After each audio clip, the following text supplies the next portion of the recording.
नमस्कार। मोरबी हादसे के साथ साथ कई ऐसे फेक न्यूज, कई ऐसे प्रोपेगेंडा जिनके सहारे कुछ एक लोगों को बचाने की कोशिश करी जा रही है। कुछ एक सोशल मीडिया पर पोस्ट कर रहे हैं कुछ पुराने वीडियोस को दिखाकर कि ये देखिए, इसका जो जिम्मा है, इसका जो इल्जाम है, ये सरकार पर नहीं जाना चाहिए। सरकार बेचारी है, सरकार से कोई सवाल ना पूछे।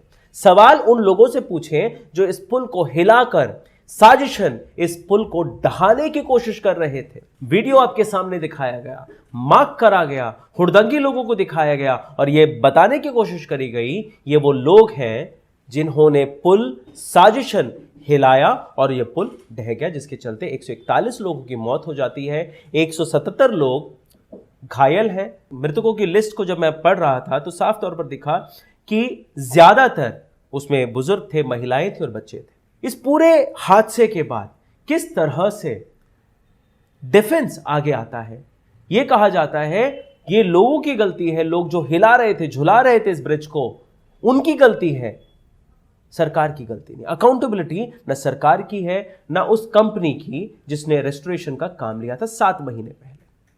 ये पूरे मसले पर एक और रोशनी डालिए, यानी मैं आपको 2 तरह की तस्वीरें दिखाना चाहता हूं। एक ऐसा वीडियो जो प्रोपेगेंडा के तहत आपको दिखाया गया और दूसरा ऐसा वीडियो जो सीसीटीवी फुटेज है और जिसमें साफ तौर पर देखा जा सकता है कि पुल किस तरह से ढहा।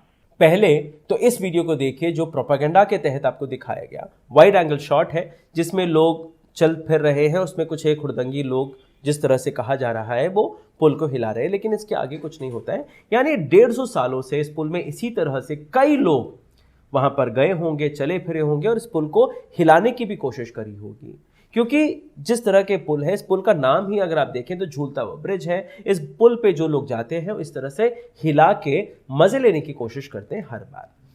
150 सालों तक जिस पुल को कुछ नहीं हुआ, अचानक से ये पुल कैसे ढह जाता है, बेहद गंभीर और बड़ा सवाल है। वो भी तब जब उसमें रेस्टोरेशन का काम किया गया, कई करोड़ रुपए इस पे खर्च करे गए और ये कहकर खर्च करे गए कि जो गुजरात का टूरिज्म है उसको डेवलप करने के लिए जो इस तरह के प्रोजेक्ट्स हैं उनको हम करते रहेंगे।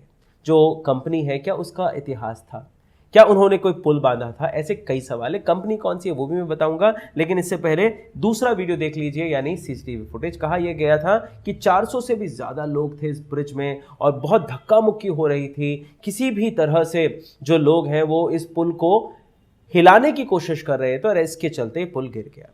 आप साफ तौर पर देख सकते हैं सीसीटीवी फुटेज के तहत, यानी पुल हिल ही रहा था। कुछ एक लोग हिलाने की हल्की फुल्की कोशिश कर रहे थे, लेकिन इससे इस पुल पे कोई असर पड़ता दिख नहीं रहा है। अचानक से ये पुल गिर के टूट जाता है। यानी एक पुराने वीडियो को सामने लाकर आपको दिखाने की, जताने की ये क्यों कोशिश करी जा रही है कि हुड़दंगी लोग थे जिन्होंने पुल को हिला हिला के गिरा दिया, जहां पर यहां देख सकते हैं ऐसा कोई हुड़दंग ये लोग कर नहीं रहे थे। ठीक, एक और वीडियो को भी दिखाया जा रहा है, सबने देखा होगा। चलिए आगे जाते हैं। तो देखो ये हमारे भाई पूरा हिला रहे हैं, हमारा झूलता पुल देखो कैसे, इसका ही मजा लेने का है वही अलग है।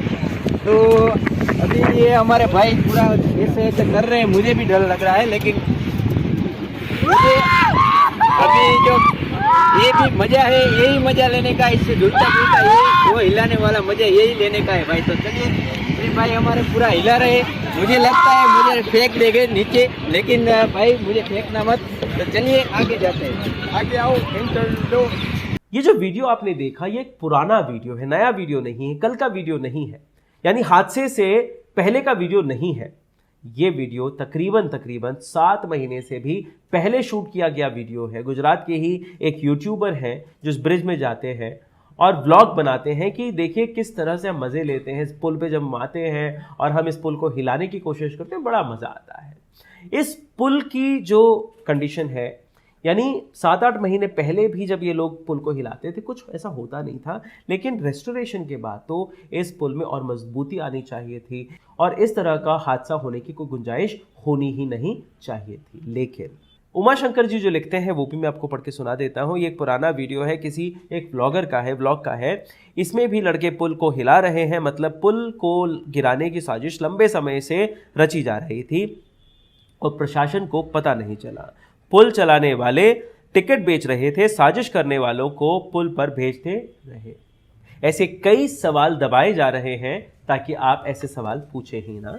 जिम्मेदारी हम नहीं लेंगे, जिम्मेदारी लोगों की है। लोगों ने इस पुल को साजिशन गिरा दिया, ढहा दिया।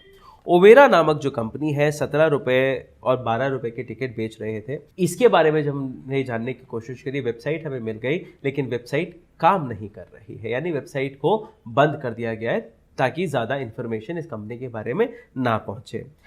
दूसरी तरफ जब हमने इस कंपनी के बारे में और जानने की कोशिश करी तो हमें ये समझ में आया, अजंता मैन्युफैक्चरिंग लिमिटेड नामक एक कंपनी है।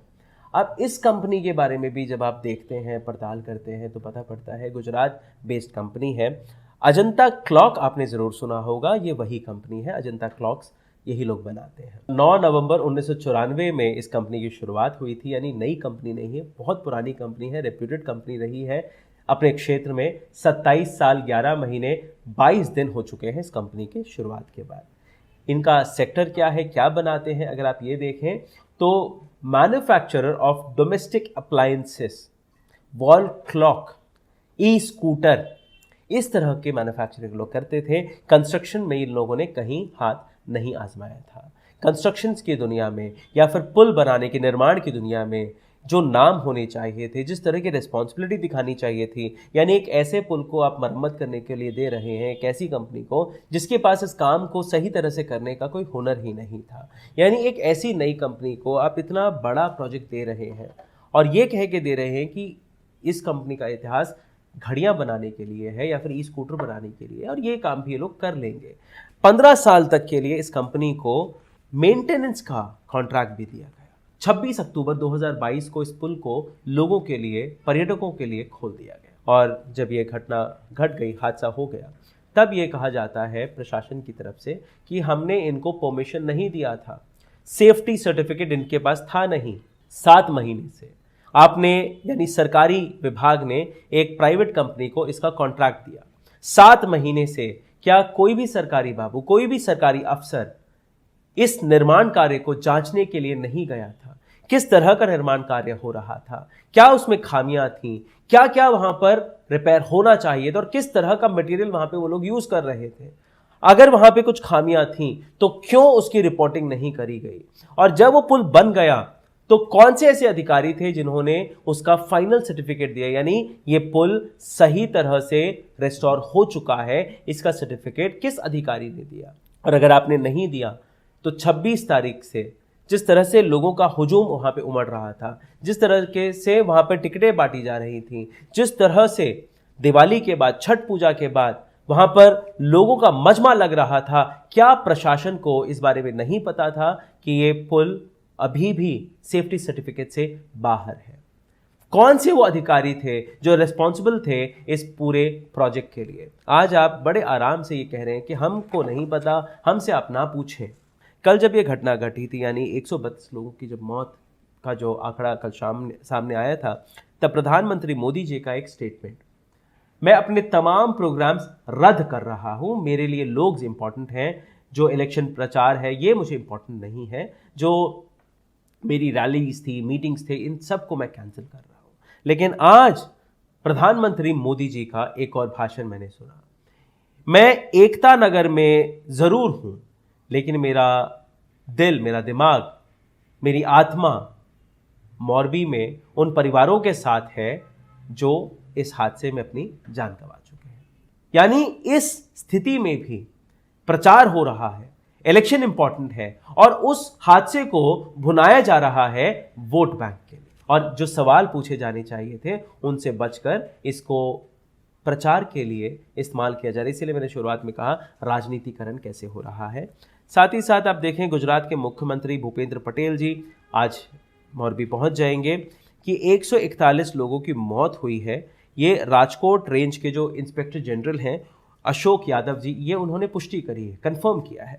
साथ ही साथ जो वहाँ के होम मिनिस्टर हैं उनके पास एक और नया आंकड़ा है, यानी 132 लोगों की मौत हुई। हर्ष सिंघवी जी ने यह आंकड़ा दिया है, 132 लोगों की मौत हुई है। 2 लोग इस वक्त मिसिंग हैं, उनको भी ढूंढने का काम जो है प्रशासन कर रहा है।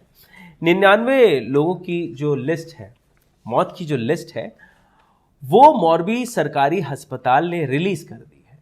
सरकार को हम इसलिए चुनते हैं कि जो भी वेलफेयर स्कीम्स हों या फिर लोगों की सुविधाओं के लिए जो भी चीज़ें हों, जितने भी प्रोग्राम्स हों, ये तमाम चीज़ें सरकार हमारे लिए करती है।